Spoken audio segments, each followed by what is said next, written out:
Possessing the appearance of a half-duck, half-dinosaur, Hesperornis is a medium-sized fish-eating bird, common in the rivers and lakes of the island. It would be about 2/3 the height of a human if it stood tall, but it rarely does. Hesperornis spends most of its time gliding along the surface of the water, where it is much more maneuverable. Hesperornis is barely a threat to any land-dwelling creature, as its legs are too short for it to move around effectively.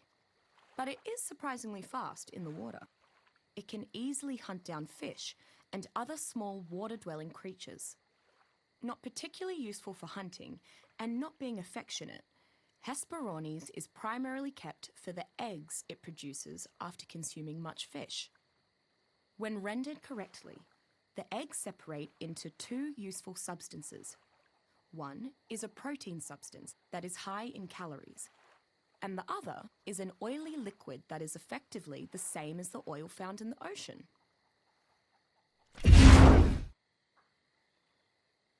Among the island's most tenacious pack is Hyenodon dirus, a carnivore most often found across the mountains and tundras in packs of 3 to 6. Hyenodon is a very intelligent predator. Before engaging, it determines if the payoff for a fight is worth the risk of injury. Hyenodon often prefers not to fight unless there is an already weakened prey or a fresh carcass nearby. This temperament changes quickly, though, near the presence of injured creatures. Hyenodon quickly becomes very aggressive, and the pack attacks with ruthless abandon. With each vicious chomp of scavenged meat, the Hyenodon rapidly recovers health and stamina. Despite being too small to ride, Hyenodon are still popular pets. Their intelligence means they train well, and their natural pack mentality makes them excellent hunting dogs. Their ability to quickly recover health by consuming raw flesh off the bone ensures that they can take punishment, yet continue to fight, and they can efficiently preserve meat in specially crafted saddlebags. A common and terrifying sight on the tundra is a rider on a canis with a pack of Hyenodon at its side, howls and jeers echoing through the night.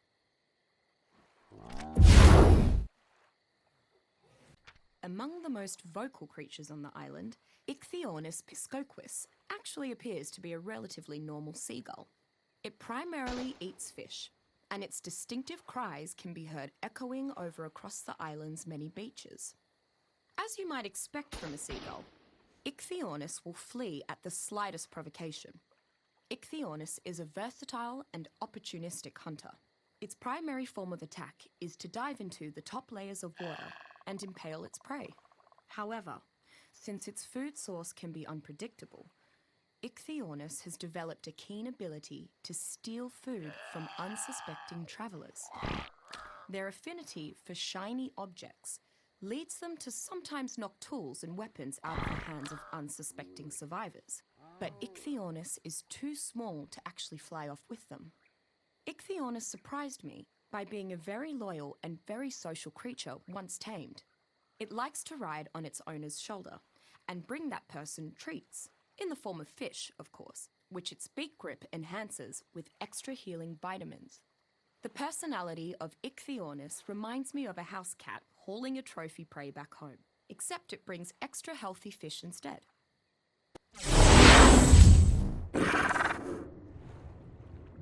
Ichthyosaurus curiosa is a comparatively small carnivore found in the waters around the island. It is slightly larger than a human, but that's still small compared to the leviathans roaming these waters. It seems to be very interested in any creature around its size, often approaching humans swimming through its waters. Despite its appearance, the Ichthyosaurus is neither a fish nor an ocean mammal. Like many creatures in the waters around the island, it is actually an aquatic reptile. I can't think of a better mount for someone starting to explore the island's seas and waterways. Ichthyosaurus is a comparatively fast swimmer, and even in the wild will cozy right up to you and try to figure out what you're doing. Taming these is actually pretty easy, as they seem to love humans and will be fairly tamed without the use of violence.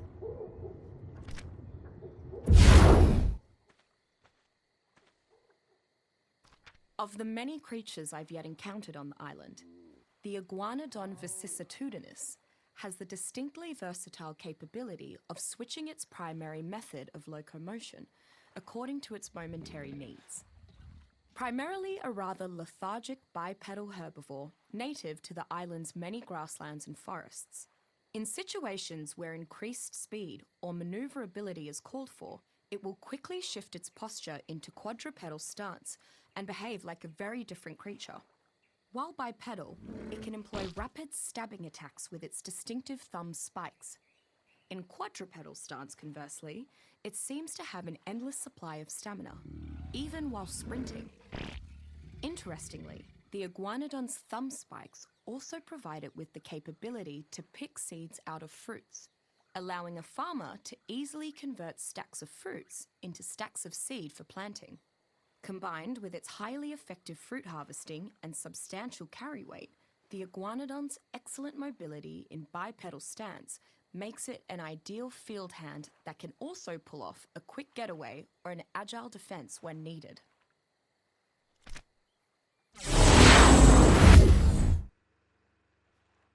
Kairuku waitaki is an amazingly docile and friendly creature to everything but fish. Honestly, I'm not quite sure how Kairuku manages to stay populated across the island's colder climes, with the many predators stalking these frozen lands. It is weak and only has one small defensive trait. Suspended in Kairuku blubber are small, dense particles that act as a light form of armor. Adding to Kairuku's problems, a clever survivor discovered that refining Kairuku blubber, concentrating the particles in it, can yield a natural form of the same polymer utilized in advanced tribes' manufacturing processes. This has caused many tribes to hunt Kairuku extensively, a practice colloquially known as Kairu clubbing. There is no reason to tame Kairuku for combat, since they are useless at it. Still, Kairuku are regularly tamed for their cuteness and friendly nature, and the fact that their bodies run extremely hot. Just standing near Kairuku can help a survivor stay warm through long, harsh nights on the icebergs.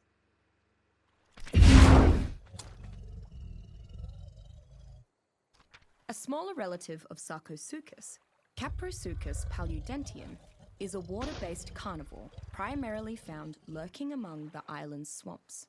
A naturally fast runner that is even faster in the water, it is a solitary hunter that picks off small to medium creatures, especially those isolated from their pack. When attacking, Caprosuchus uses two main tactics. First, it patiently waits below the water surface, and when the target is sufficiently close by, will perform a lateral jump that it uses to quickly close distance with its prey and drag it underwater. Secondly, it attacks the prey's vital areas specifically to drain its stamina. These two techniques effectively prevent most creatures from escaping Caprosuchus once an assault has begun. Survivors are generally split about the usefulness of Caprosuchus. Some love its speed both in and out of the water, essentially making it among the fastest, small-sized, all-terrain mounts when traveling through the wetlands. Others do not like how relatively frail Caprosuchus is, and do not think its high speed and ensnaring attacks make up for this shortcoming.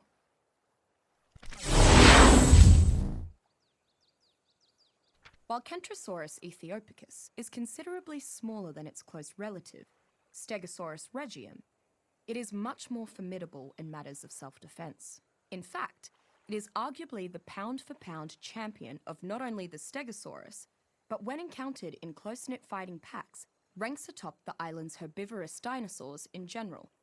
Thanks to its wickedly sharp defensive spikes, any creature that attacks Kentrosaurus is likely to be reversely wounded in turn, and it is capable of piercing even the thickest of hides and armors when it goes on the offensive. I have personally witnessed the Kentrosaurus fell much larger predators in a single such impaling maneuver. Underestimating Kentrosaurus can be a fatal mistake, particularly when it's in a herd. When traveling in numbers, Kentrosaurus seems to grow much more aggressive, increasing the range at which it will defend its territory. Survivors have seen little success in their attempts to ride Kentrosaurus, owing to its spikes and hot-headed temperament. However, A tamed herd of Kentrosaurus can effectively defend a compound and take on larger carnivores. Once impaled by its attack, the Kentrosaurus slams the attacker onto the ground continuously, helping to turn the tide of a pitched battle.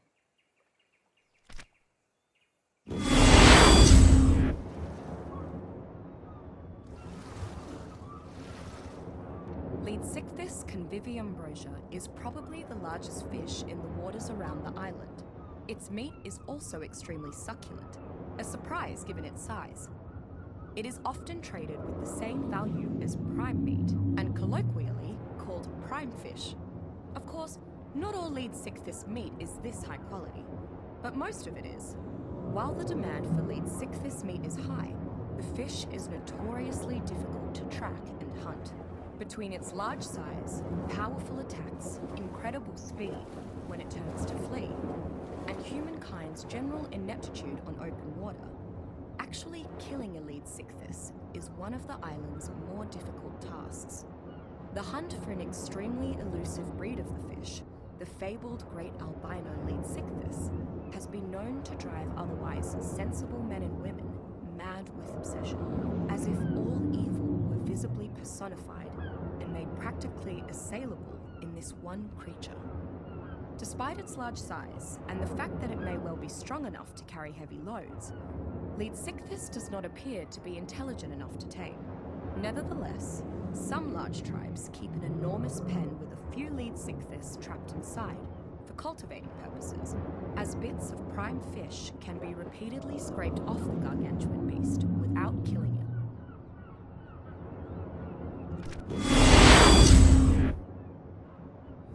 Leopleurodon magicus is a mid-sized ocean creature, typically between 20 and 25 feet long. I've yet to directly encounter one myself, but from the tales other tribes have shared, it compares to no other on the island. The rumors indicate that this beautiful creature has magical properties. However, the sightings are so rare, it's hard to decipher old tribes' tales from the underlying truth. They say that Leopleurodon is an elusive creature that can harness its magical powers to retreat from predators or aggressors of any kind. But the beekeeping tribes claim that their honey is so sweet that not even the Leopleurodon could resist. Leopleurodon is rumored to bring good fortune to those adventurous enough to tame it. With the Leopleurodon by their side, tribes have apparently managed to obtain treasure beyond their wildest dreams. Supposedly, even after you've gained its favor, it remains incredibly aloof and will eventually use its abilities to escape even the strictest of captivity.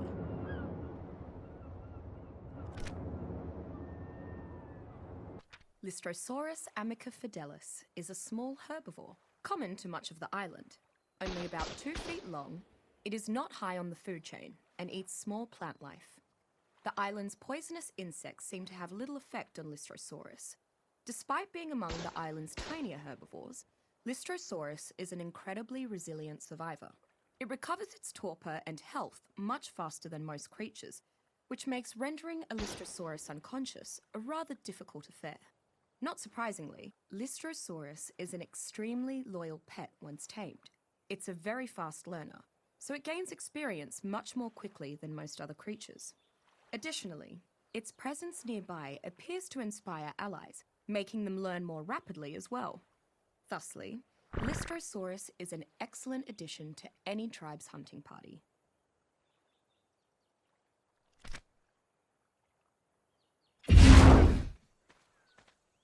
The best adjective to describe Canis maxdyris is scary. This pack animal is a cunning and brutal predator, capable of taking down prey of nearly any size. In addition to being a vicious hunter, it is the size of a small horse, meaning even the largest predators aren't necessarily safe from the packs. Unlike most creatures on the island, Canis is a dedicated pack hunter and rarely hunts alone. When in a pack, Canis are naturally spurred to fight for their lives with increased effectiveness, while the most experienced Canis will be designated alpha and gain an even stronger enhancement. The species has an incredible affinity for teamwork. Obviously, Canis is a thrilling battle mount. It is fairly fast, very strong, and agile. it can leap almost as well as the island's battle cats. Riding a supercharged alpha canis into battle at the head of a bloodthirsty pack is a thrill for which most warriors would gladly proclaim, "Today is a good day to die." If utilized correctly, Canis can be a useful aid in your discovery efforts. It has developed a keen sense of smell that enables it to detect things that most creatures can't. I've even seen them used to find creatures that are hidden beneath the surface.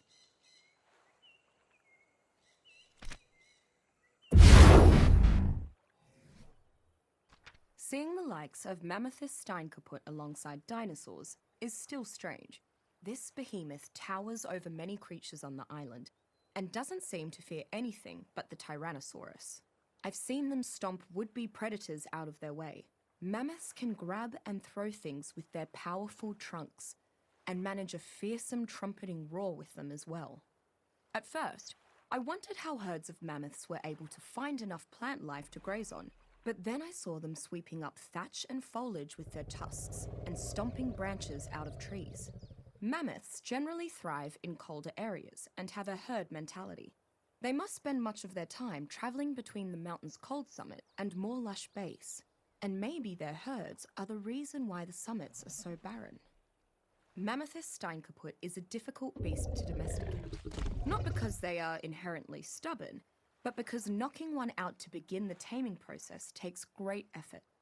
Once tamed, however, mammoths are one of the only creatures on the island that can uproot trees without shattering them, and their trunks are strong enough to lift and carry survivors and other smaller creatures. Lately, survivors have been saddling up their mammoths to ride in tandem. The more clever riders have even been outfitting their mammoth saddles with war drums. It turns out that drum solos from mammothback can really boost your tribe mate's spirits.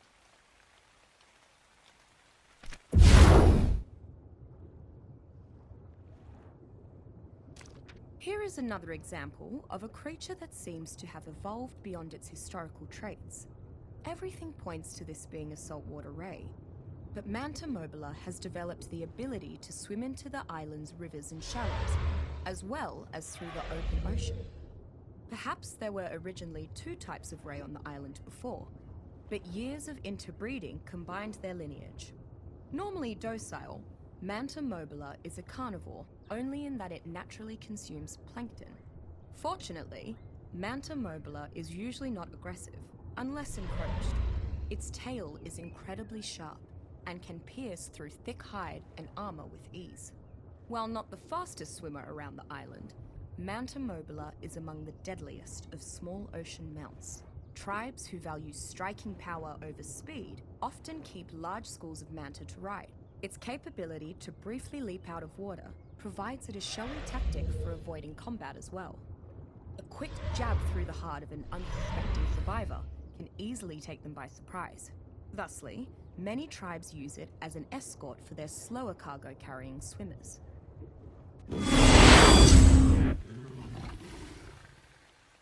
Megalania muraspeed is among the largest creatures found throughout the island's complicated cave networks.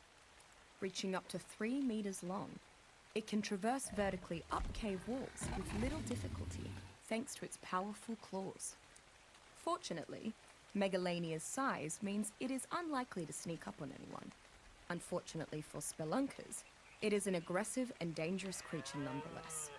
Like other Varanidae, Megalania is a venomous creature. Its poison is slow-acting, but will drain the victim's effective strength and health until death, unless cured by a rare antidote. That said, the Megalania's prey are usually ripped apart well before they succumb to the poison's long-term effects. The rare ability of Megalania to effortlessly climb sheer environmental walls makes it a highly sought-after mount. While it is by no means the fastest, strongest, or toughest mount, the manner in which it can effortlessly scale mountains, clamber up barricades, hide in trees, or upside down, ensures it will always have a place in any tribe's stables.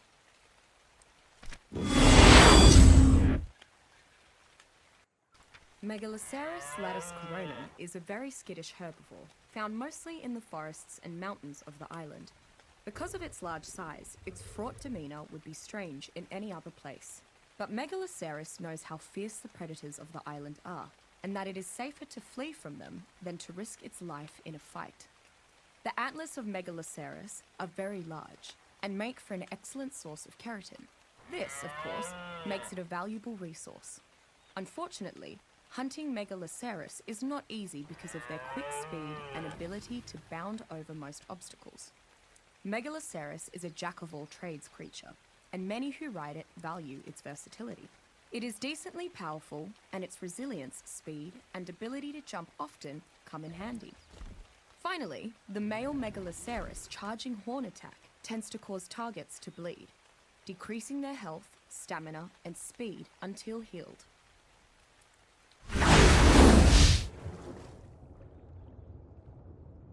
Were it not restricted to the waters, Carcharodon ultramegalodon would be one of the most dangerous creatures on the island. As powerful and dangerous as the Tyrannosaurus is on land, Megalodon is near its equal in the water. In addition, it has a speed advantage over any non-aquatic creature when submerged.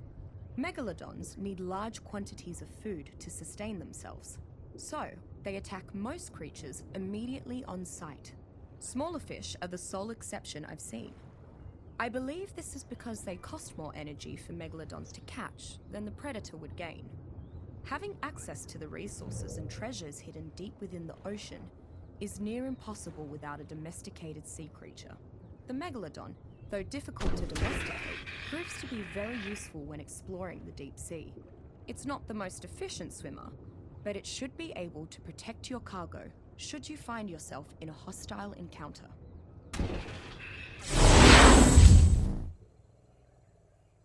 Much like the island's other large theropods, Megalosaurus noctodominus is an aggressive cave carnivore that should not be taken lightly. Unlike most of the other theropods, it is a primarily nocturnal creature. As dawn approaches, Megalosaurus begins looking for a secluded place to spend the day sleeping in relative safety. Conversely, if disturbed during the day, Megalosaurus is significantly more sluggish. Either way, however, its primary combat tactic is to bite onto its target, then lock its jaws shut in an iron grip. Only larger creatures can hope to break free once Megalosaurus locks its jaw. The creature then proceeds to gnaw on its prey until death. It's a terrifying, grisly spectacle to watch, and a formidable tactic for a tribe to employ against more nimble opponents. While Megalosaurus is not the most powerful theropod, it is still highly sought after by night raiders. Due to its nocturnal nature, Megalosaurus becomes much more formidable at night, dodging attacks, conserving stamina, and attacking more accurately, to name a few of its enhanced talents.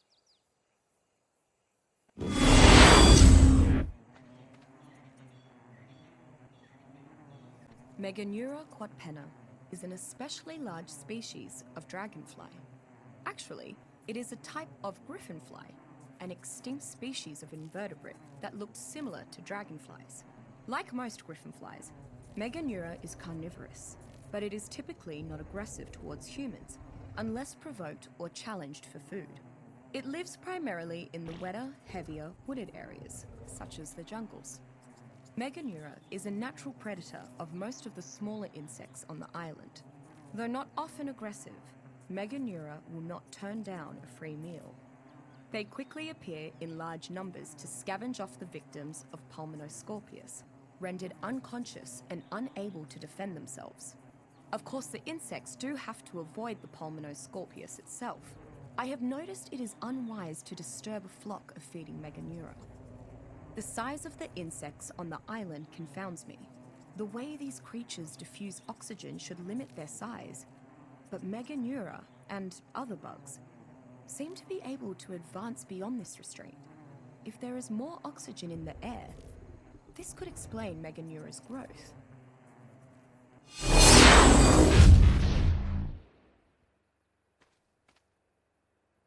Megatherium formipava is one of the larger mammals on the island. This is most shocking because it is essentially a giant sloth, if you crossbred it with an elephant and a bear. Because of its size and girth, The megatherium is uncommonly resistant to being knocked unconscious. Despite primarily being a herbivore, a typical megatherium is very intent on consuming the island's many insects. It is particularly adept at removing their insides without damaging much of the shell, maximizing extraction of chitin. The otherwise slow and peaceful megatherium becomes faster and aggressive in the presence of these creatures. Megatherium is an incredibly useful creature to tame, so long as you don't intend to fight other tribes.